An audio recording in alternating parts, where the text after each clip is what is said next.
இந்தியாவில் ஆம் ஆத்மி கட்சி ஆளக்கூடிய பஞ்சாப் மாநிலத்தில் சிபிஎஸ்இ உள்ளிட்ட அனைத்து பள்ளிகளிலும் பஞ்சாபி மொழியை கட்டாய பாடமாக கற்பிக்க வேண்டுமென அம்மாநில முதலமைச்சர் பகவந்த் சிங் மான் அதிரடி உத்தரவு பிறப்பித்துள்ளார்.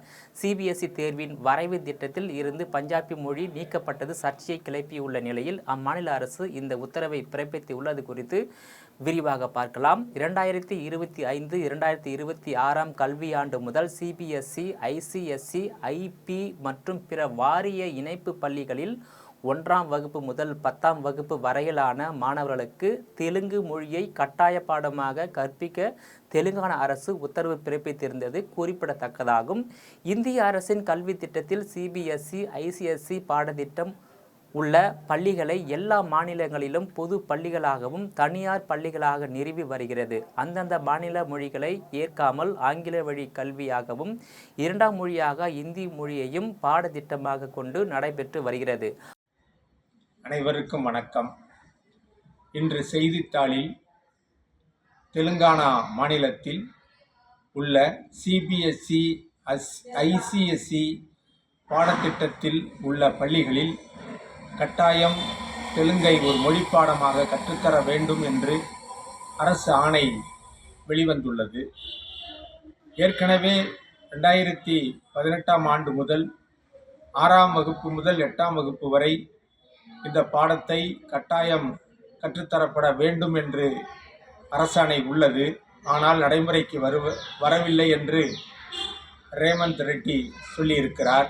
இப்பொழுது அந்த ஆணையை புதுப்பித்து 9 மற்றும் 10ஆம் வகுப்பு வரை அது நீடிக்கப்பட்டு கட்டாயம் தெலுங்கை ஒரு மொழிப்பாடமாக கற்றுத்தரப்பட வேண்டும் என்று அறிவிப்பு வெளியாகியுள்ளது. இதேபோன்று பஞ்சாப் மாநிலத்தில் பஞ்சாப் மொழியை ஒரு மொழிப்பாடமாக கற்றுத்தர வேண்டும் என்று அரசாணை பஞ்சாப் மாநிலத்தில் வெளியாகியுள்ளது. கர்நாடகத்தில் ஒருபடி மேலே போய் முதல் மொழியாகவோ அல்லது 2ஆம் மொழியாகவோ கட்டாயம் கன்னட மொழியை கற்றுத்தர வேண்டும் என்று அரசாணை வெளியாகி நடைமுறைக்கும் வந்து கொண்டிருக்கிறது. கேரளத்திலும் அப்படித்தான். தமிழ்நாட்டில் 1478 சிபிஎஸ்இ பள்ளிக்கூடங்கள் உள்ளன. இவை கடந்த 8 ஆண்டுகளில் 2 மடங்கு பெருகியுள்ளன. அதற்கு காரணம் நீட்டு, ஜேஇஇ என்ற தேர்வுகள், போட்டித் தேர்வுகள் சிபிஎஸ்இ பாடத்திட்டத்தில் இருந்து நடத்தப்படுவதால் இந்த பள்ளிகளாக இவை மாற்றமடைந்திருக்கின்றன. 12,382 தனியார் பள்ளிகளில் இன்றைக்கு 1,500ஐ தொடுகின்ற அளவில் சிபிஎஸ்இ பள்ளிகள் பெருகி கொண்டே வருகின்றன.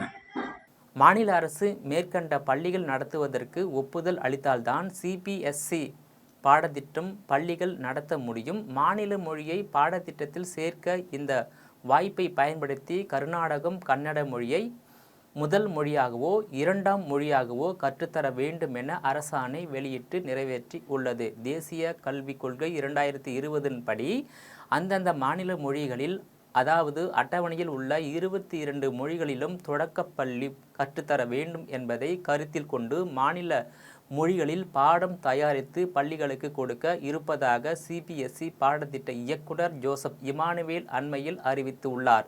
தமிழ்நாட்டில் உள்ள சிபிஎஸ்இ பள்ளிகளுக்கும் அறிவிப்பு வெளியாகி உள்ளது. ஆனால் நடைமுறை வழிகாட்டுதல் உண்டா என்பது இன்னும் தெரியவில்லை.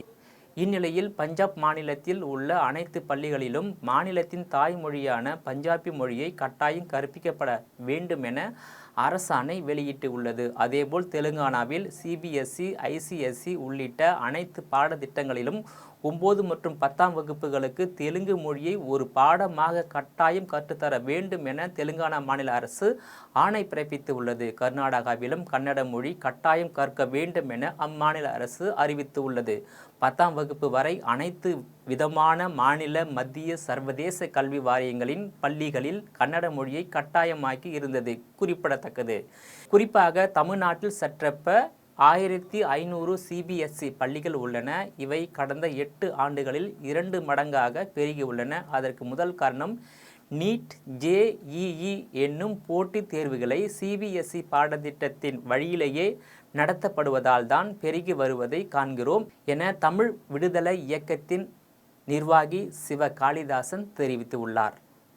தமிழ்நாட்டு அரசின் பாடத்திட்ட பள்ளிகள் எதிர்காலத்தில் இருக்குமோ இருக்காதோ என்ற ஐயப்பாட்டோடு நாம் வாழ வேண்டிய காலகட்டத்தில் இருக்கிறோம் என்றும், சிபிஎஸ்இ பாடத்திட்டமே சிறந்தது என்றும், எல்லோரும் நம்பக்கூடிய காலத்திலும் நாம் வாழ்ந்து கொண்டிருக்கிறோம் என்று தன்னுடைய வேதனையை தெரிவித்துள்ளார் சிவ காளிதாசன். இப்படி பெருக பெருக அந்த பள்ளிகள் இன்றைக்கு 2020 தேசிய கல்விக் கொள்கையை நடைமுறைப்படுத்துவதற்கான திட்டமாகவும், மும்மொழிக் கொள்கையை இந்த பள்ளிகள் ஏற்று கொண்டுள்ளன என்பதை அரசு அறிவிக்க வேண்டிய கட்டாயத்திலும், அந்தந்த மாநில மொழிகளை பாடத்திட்டத்தில் கொண்டு வருகிறோம், அந்தந்த மாநில மொழிகளில் பாடங்களை தயாரித்து நாங்கள் வழங்க இருக்கிறோம் என்று சிபிஎஸ்இயின் பாடத்திட்டத்தின் இயக்குனர் ஜோசப் இமானுவேல் அறிவித்திருக்கிறார். இது ஒரு பக்கம் 3ஆம் மொழியை நாங்களும் ஏற்றுக்கொண்டிருக்கிறோம், எங்கள் பள்ளிக்கூடத்திலும் நடத்துகிறோம் என்று அறிவிப்பதற்காகவும் இதை பயன்படுத்தி கொள்வார்கள். பொதுவாகவே சிபிஎஸ்இ பள்ளிக்கூடங்கள் பொது பள்ளிகளாகவும் தனியார் பள்ளிகளாகவும் இந்தியா முழுக்க பரவி இருக்கிறது. இது ஒரு நூற்றாண்டு பாடத்திட்டத்தினுடைய பள்ளி. அந்த பாடத்திட்டமே சிறப்பானது என்றும் மக்களிடத்திலே ஒரு பெரும் பரபரப்பை உண்டு பண்ணியிருக்கிறார்கள். அப்படியெல்லாம் பாடத்திட்டம் உருவாக்கிவிட முடியாது. பாடத்திட்டம் என்பது அந்தந்த மாநிலத்தில் அவரவர் தேவைக்கான வாழ்க்கை முறையை ஒட்டி பாடத்திட்டம் அமைக்க வேண்டுமே தவிர, ஒட்டுமொத்தமாக இந்தியா முழுக்க ஒரு பாடத்திட்டத்தை வைத்து அதிலிருந்து குழந்தைகளை தயாரிப்பது என்பது ஒரு முட்டாள்தனமான பாடத்திட்டமாகத்தான் இருக்க முடியும்.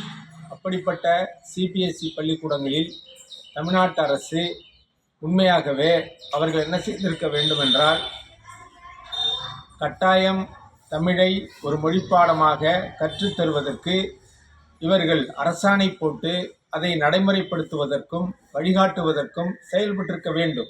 ஆனால் தமிழ்நாட்டு அரசு அப்படி எந்த செயல்முறையையும் வழிகாட்டுதலையும் இதுவரையிலும் நடைபெற எந்த வகையும் செய்யப்படவில்லை. ஆகையினாலே தமிழ்நாட்டு அரசுக்கு ஒரு கோரிக்கையாக வைக்கிறோம், தாய்மொழி வழி கல்விதான் எல்லா மக்களுக்குமான கல்வி, பொதுக்கல்வி, பொதுப்பள்ளி என்ற அளவிலே கல்வியை வளர்த்தெடுக்க வேண்டும். அதுவரையிலும் சிபிஎஸ்இ பள்ளிக்கூடங்களில் கட்டாயம் முதல் மொழி பாடமாக தமிழை கற்றுத்தருவதற்கு அரசாணை சட்டம் இயற்றி அதை வழிகாட்டியும் நடைமுறைப்படுத்தியும் கொண்டு இயக்க வேண்டும் என்று இந்த செய்தியின் ஊடாக தெரியப்படுத்தி விடைபெறுகிறேன். நன்றி, வணக்கம். ஏழை எளிய வீட்டு பிள்ளைகள் கல்வி கனவை ஒதுக்கி வைத்துவிட்டு அப்பா அம்மா தொழிலை கைத்தொழிலை கற்றுக்கொள்ளத்தான் வேண்டி இருக்கும் என்ற அச்சப்பாடும் காலத்திலும் வாழ்ந்து கொண்டிருக்கிறோம். தாய்மொழி கல்வி தான் எல்லா மக்களுக்குமான கல்வியாகவும் இருக்க முடியும். அதைத்தான் மீண்டும் மீண்டும் கேட்டுக்கொண்டு இருப்பதாக கூறியுள்ளார். அரசு தாய்மொழி வழி கல்வியை கொடுக்கின்ற அதே காலகட்டத்தில் சிபிஎஸ்இ போன்ற பள்ளிகளில் ஒரு மொழி பாடமாக கற்றுத்தருவதற்கு சரியான வழிகாட்டுதலும் நடைமுறையும் கொண்டு வரப்பட வேண்டும் என்பதே வேண்டுகோளாகும் என்று தமிழ் அறிஞர்கள் கருத்து தெரிவித்து உள்ளனர். இதனிடையே இந்தியாவில் சிபிஎஸ்இ பள்ளிகள் அனுமதிக்கான விதிமுறைகளில் திருத்தம் கொண்டு வரப்பட்டுள்ளதாகவும், அதன் அடிப்படையில் மாநில அரசின் அனுமதி இல்லாமல் சிபிஎஸ்இ பள்ளிகள் தொடங்கலாம் என மத்திய இடைநிலை கல்வி வாரியம் தெரிவித்துள்ளது குறிப்பிடத்தக்கது. நேயர்களே, மீண்டும் இது போன்ற மற்றொரு நிகழ்ச்சியில் சந்திக்கிறேன். அதுவரையில் உங்களிடமிருந்து விடைபெறுவது நான் உங்கள் விஜயபாலன்.